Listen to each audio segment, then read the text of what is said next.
Chaque jour, des millions de musulmans récitent 7 versets si profonds que les anges eux-mêmes s'arrêtent dans les cieux pour les écouter.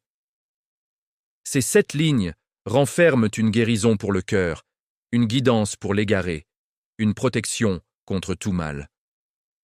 On les nomme la mère du livre, le pilier de la prière, le plus grand chapitre jamais révélé. Mais sais-tu vraiment ce que tu prononces quand tu lis Surat al-Fatiha? Connais-tu les trésors enfouis dans ces paroles sacrées? Ce soir, partons à la découverte de mystères transmis depuis 14 siècles.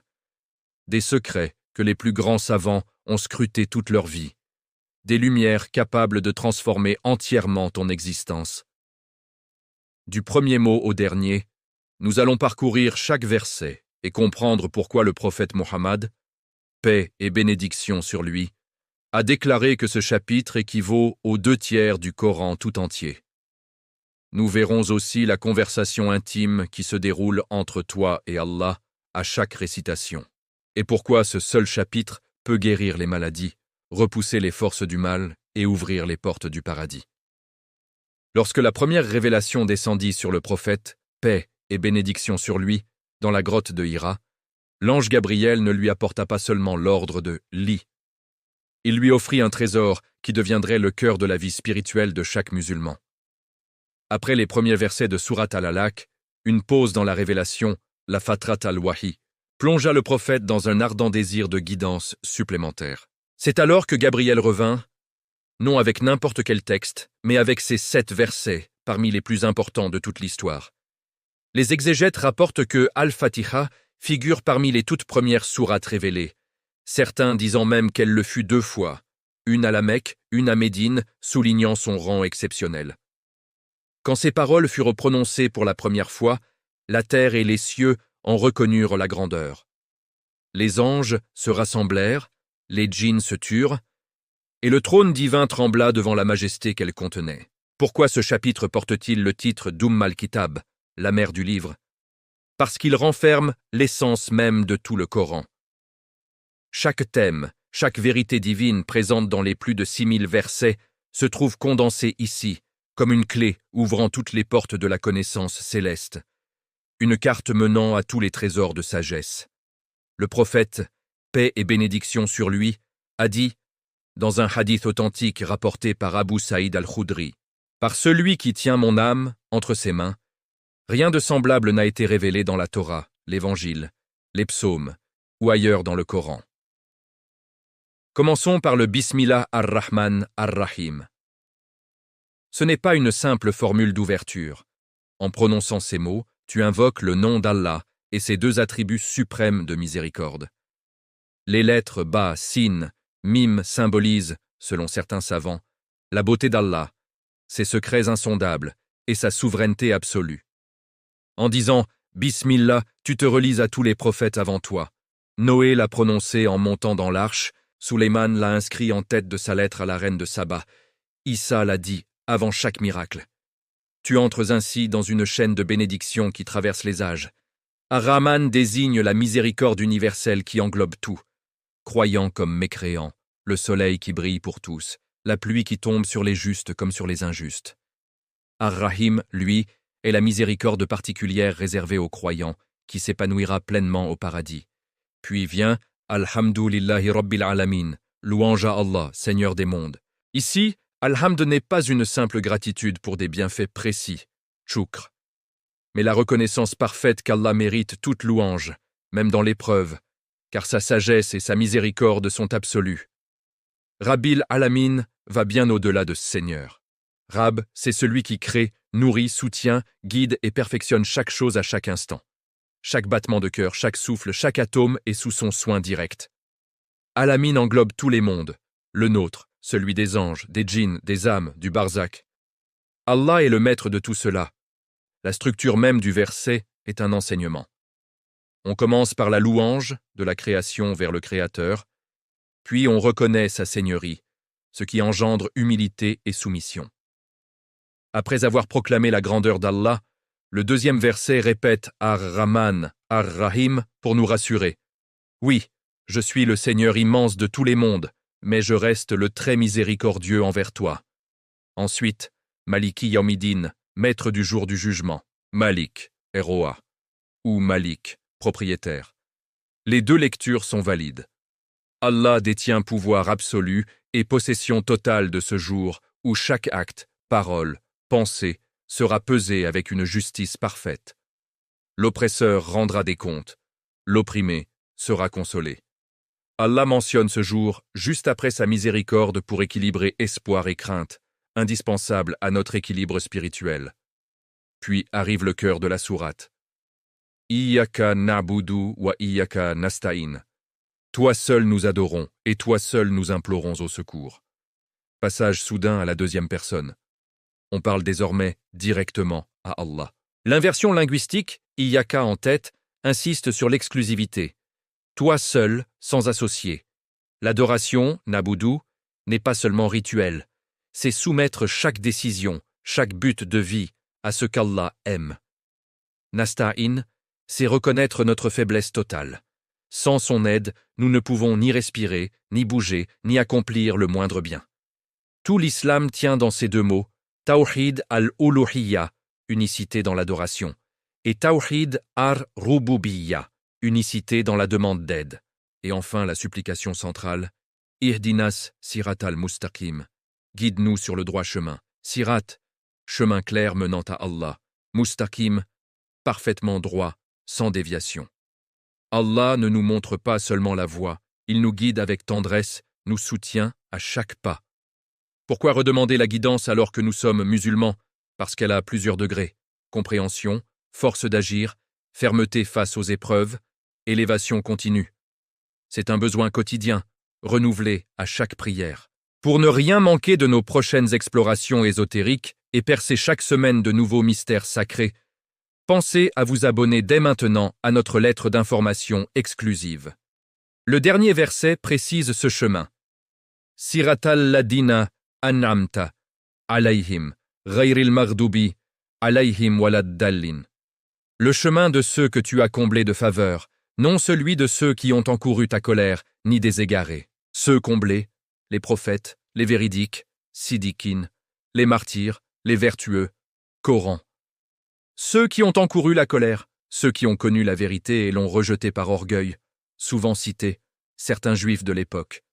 Les égarés, ceux partis dans l'erreur par ignorance ou excès, souvent cités, certains chrétiens avec Issa.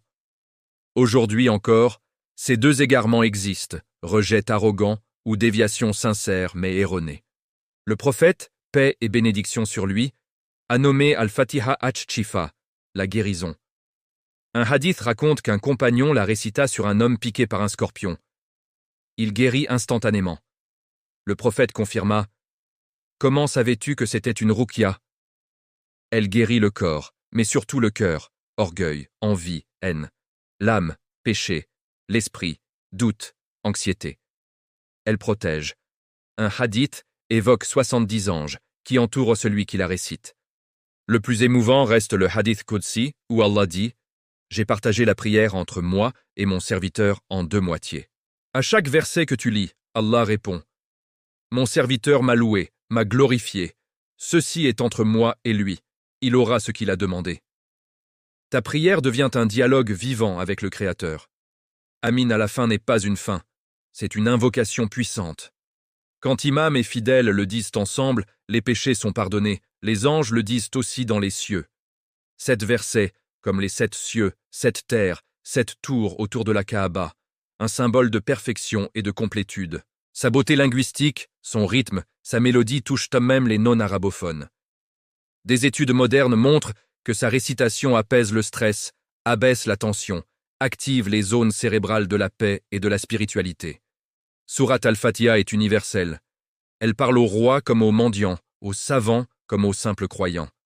Elle est récitée dans chaque raka, car sans elle, pas de prière valide. Elle ouvre le Coran pour une raison. Elle pose les fondations. Comprends-la, et tout le reste du livre s'éclaire. Ne reste pas seulement dans la connaissance. Applique. Récite-la lentement, avec le cœur présent. Imagine la réponse d'Allah à chaque verset. Demande-toi, est-ce que j'adore vraiment lui seul? Est-ce que je cherche son aide en tout? Suis-je sur le droit chemin? Fais-en ton remède quotidien, ta protection, ton enseignement pour tes enfants. Chaque récitation te relie au prophète et à 14 siècles de croyants.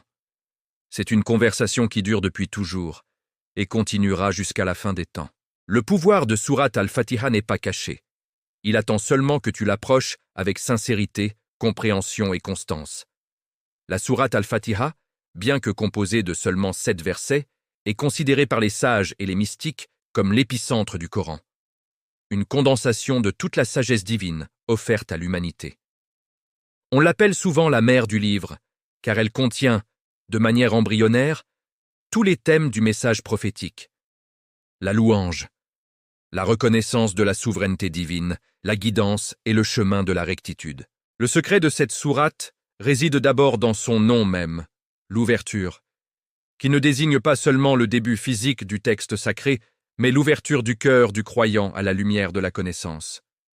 Dans la tradition ésotérique, on dit que si tout le savoir est contenu dans le Coran, tout le Coran est contenu dans Al-Fatiha, et tout ce que contient Al-Fatiha est résumé dans son tout premier mot, le Bismillah.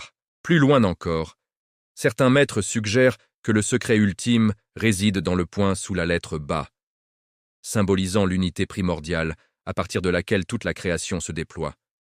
Cette vision transforme la récitation de la sourate en un acte de retour à la source, où chaque mot agit comme une fréquence vibratoire capable de réaligner l'âme avec l'ordre cosmique. Lorsqu'on prononce le nom d'Allah, suivi du tout miséricordieux et du très miséricordieux, on active une double dimension de la réalité divine. La miséricorde intrinsèque, qui embrasse chaque atome de l'univers, et la miséricorde spécifique qui guide l'être humain sur son chemin personnel. Ce dualisme n'est qu'apparent, car il s'agit d'une seule et même lumière qui se manifeste sous 2 aspects. La louange, Alhamdulillah, n'est pas simplement un merci superficiel, mais une reconnaissance métaphysique que tout bien, toute beauté et toute existence procèdent de l'unique. En disant cela, le récitant s'efface devant la grandeur du Créateur, reconnaissant que l'ego n'est qu'un miroir dont le but est de refléter la splendeur de Rabb al-Alamin, le Seigneur des mondes. Ce terme, pluriel et vaste, suggère que la souveraineté divine s'étend bien au-delà de notre réalité visible, englobant les dimensions spirituelles, les galaxies lointaines et les profondeurs de l'inconscient. Le passage au maître du jour de la rétribution introduit la notion de responsabilité et de justice, mais il s'inscrit toujours dans le cadre de la miséricorde mentionnée précédemment. C'est le moment où l'âme se présente devant sa propre vérité, dépouillée de ses illusions terrestres. C'est ici que se produit le basculement central de la sourate, le passage de la 3e personne à la 2e personne. C'est toi que nous adorons, et c'est de toi que nous cherchons l'aide. Ce changement de grammaire est le secret de l'intimité spirituelle. Le croyant ne parle plus de Dieu, il parle à Dieu. L'adoration et la demande de secours deviennent les 2 ailes d'un même oiseau, soulignant que l'être humain est incapable de s'élever par ses propres forces sans l'assistance de la grâce divine. Cette station est celle de l'équilibre parfait entre l'effort sincère et l'abandon total à la volonté supérieure. C'est le cœur du pacte entre le Créateur et la créature, un dialogue où le silence de l'un est comblé par la parole de l'autre. La demande de guidance, guide-nous vers le chemin droit, est l'invocation la plus répétée au monde. Mais ce chemin n'est pas une route tracée sur une carte, c'est un état d'être, une tension constante vers la vérité. Ce chemin est décrit comme celui de ceux qui ont été comblés de bienfaits, évoquant les prophètes, les saints et les sincères de toutes les époques. Le secret de ce verset réside dans la transmission de la lumière à travers les chaînes de sagesse. Il ne s'agit pas de trouver un nouveau chemin, mais de marcher dans les pas de ceux qui ont déjà atteint l'union. En revanche, la sourate se conclut par une mise en garde contre l'égarement ou la colère, des états qui symbolisent la perte de connexion avec la source ou la déformation de la vérité par l'intellect ou les passions. Al-Fatiha devient ainsi un bouclier contre l'oubli, une boussole qui, à chaque prière, réinitialise la conscience sur sa destination finale. Sur le plan thérapeutique et énergétique, la sourate est connue sous le nom de Ash-Shifa, la guérison. La tradition enseigne que ces sons et ces rythmes possèdent une vertu médicinale pour l'esprit et le corps. La répétition de ces 7 versets crée une harmonie interne, apaisant les tempêtes de l'âme et chassant les ténèbres de l'incertitude. Chaque verset correspond à un centre d'énergie, une étape de l'ascension de l'esprit vers son origine. En récitant Al-Fatiha, l'individu ne fait pas que lire un texte, il participe à une alchimie spirituelle qui transforme le plomb de la condition humaine en l'or de la présence divine. C'est une échelle que l'on gravit plusieurs fois par jour, un rappel constant que nous ne sommes pas des êtres matériels vivant une expérience spirituelle, mais des êtres spirituels vivant une expérience matérielle. Enfin, le secret caché d'Al-Fatiha réside dans son caractère inépuisable. Plus on l'étudie, plus elle se révèle. Elle est le portail par lequel on entre dans le sanctuaire du divin, mais elle est aussi le sanctuaire lui-même. Elle contient la promesse que personne n'est jamais seul ou abandonné. Car la miséricorde qui l'ouvre est la même que celle qui la clôture dans le cœur du croyant, par le mot « Amin », qui scelle l'engagement de l'âme. Al-Fatiha n'est pas une fin en soi, mais une éternelle ouverture sur l'infini, un souffle de vie qui anime chaque prière et chaque acte de dévotion. Elle est le miroir dans lequel l'univers se regarde et reconnaît son Créateur, le lien indéfectible entre le fini et l'infini, le secret murmuré à l'oreille de celui qui cherche sincèrement la lumière. Qu'Allah nous permette de la comprendre, de l'aimer, d'en bénéficier pleinement. Rejoignez notre communauté de chercheurs de lumière en vous abonnant à notre chaîne et recevez chaque jour les clés nécessaires pour ouvrir les portes de votre propre éveil spirituel, qu'il nous compte parmi ceux qu'il a comblés de faveurs, nous guide sur le Sirat al-Mustaqim et accepte nos prières par la baraka de ces 7 versets magnifiques. Amin.